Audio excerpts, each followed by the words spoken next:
आज आपण आलेलो आहोत ते एका अशा निसर्गरम्य आणि निसर्गाने ओतप्रत असलेल्या अशा एका ठिकाणी, ज्या ठिकाणाचं नाव आहे गायमुख, त्याला गोमुखसुद्धा असं म्हणतात. आणि आपण या गायमुख या ठिकाणाला निश्चितपणे भेट द्या आणि आपला जो अभिप्राय आहे हा अभिप्राय ज्ञानम यूट्यूबवर निश्चितपणे कळवा. आणि निसर्गाचा चमत्कार म्हणजे नेमका काय असतो याची माहिती आणि याची प्रचिती आज आपल्याला या ठिकाणी येणार आहे. आता मी ज्या ठिकाणी बसलेलो आहे ते ठिकाण आहे श्री दत्तगुरूंचं मंदिर आहे. पण एवढंच महात्म्य या ठिकाणचं नाही आहे. तर आपण प्रत्यक्ष हा चमत्कार काय आहे, चला तर मग आपण गायमुख पाहूया. जे गोमुख आहे हे गोमुख पाहूया.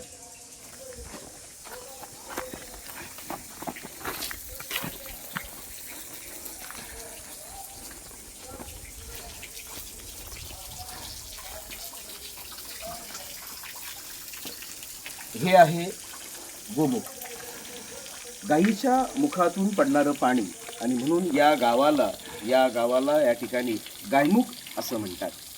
आणि या ठिकाणी जर आपण पाहिलं तर अशा पद्धतीने हे पाणी सतत वाहत असतं. गाईचं मुख समोर आपल्याला दिसतं आणि हे गाईच्या मुखातून पडणारं पाणी या ठिकाणी सतत वाहतं, आणि म्हणून या ठिकाणाला गायमुख असं म्हणतात, गोमुख असं म्हणतात. फार पूर्वीपासूनच या ठिकाणी अशा पद्धतीची ही नैसर्गिक पद्धतीची रचना आहे ती केलेली आपल्याला दिसते. अतिशय सुंदर पद्धतीनं हे नक्षीकाम, या गाईचं कोरीवकाम जे आहे हे दगडातून केलेलं आहे. जर आपण पाहिलं तर सुंदर असं हे मुखवटा दगडांमधून बनवलेला हा मुखवटा आहे.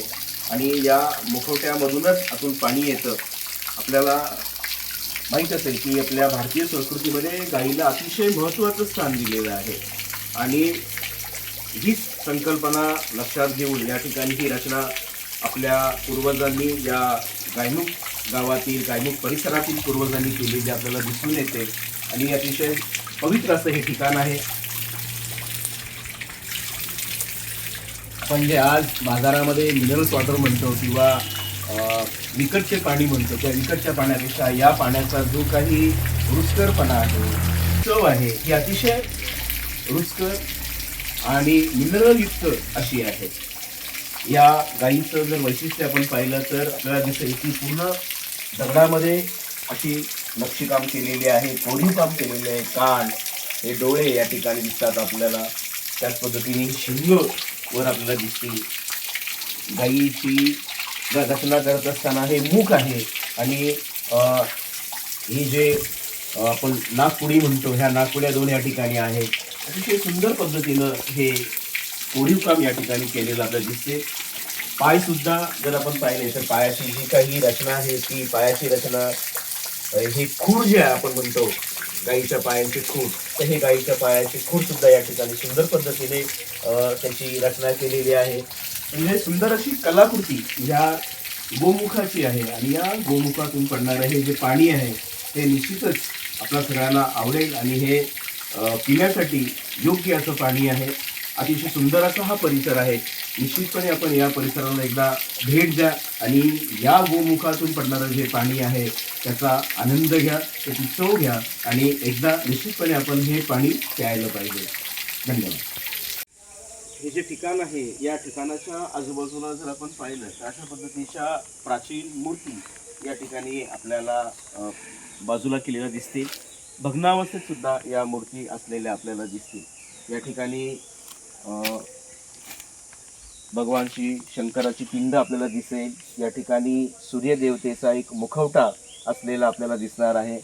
तशाच पद्धतीने नंदी या ठिकाणी, किंवा गोमुख या ठिकाणी, गोमुख हे दोन गोमुख या ठिकाणी आहेत.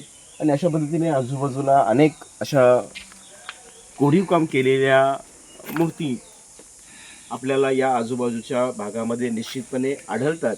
असं हे पाण्याने परिपूर्ण असलेलं असं ठिकाण आहे. याच्या आजूबाजूला जर आपण पाहिलं तर सर्वत्र पाणीच पाणी आपल्याला दिसेल. आता सुद्धा या ठिकाणी हा महिना जो आहे हा महिना एप्रिल महिना आहे.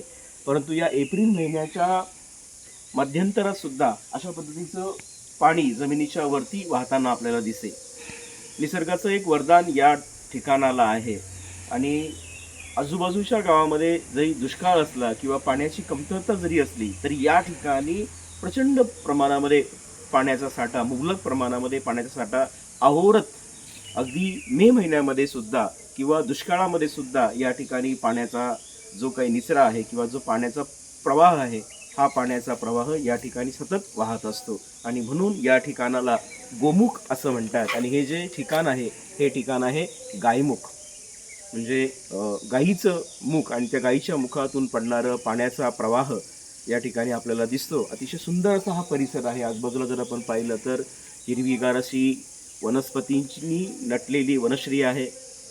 सुंदर असं मंदिराचं बांधकाम आधुनिक काळामध्येच हे केलेलं आपल्याला दिसून येतं या ठिकाणी. आणि हा सगळा परिसर जर आपण पाहिला तर जांभ्या दगडाची माती या ठिकाणी आपल्याला दिसते.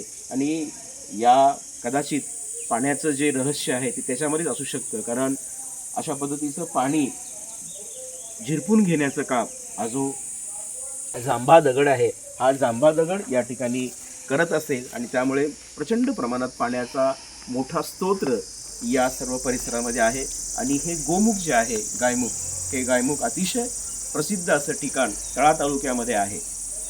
पाहिलं तर हे ठिकाण असं वर डोंगर आहे आणि डोंगराचा उतरणीचा भाग आहे. हा उतरणीचा भाग या ठिकाणी सुरू होतोय.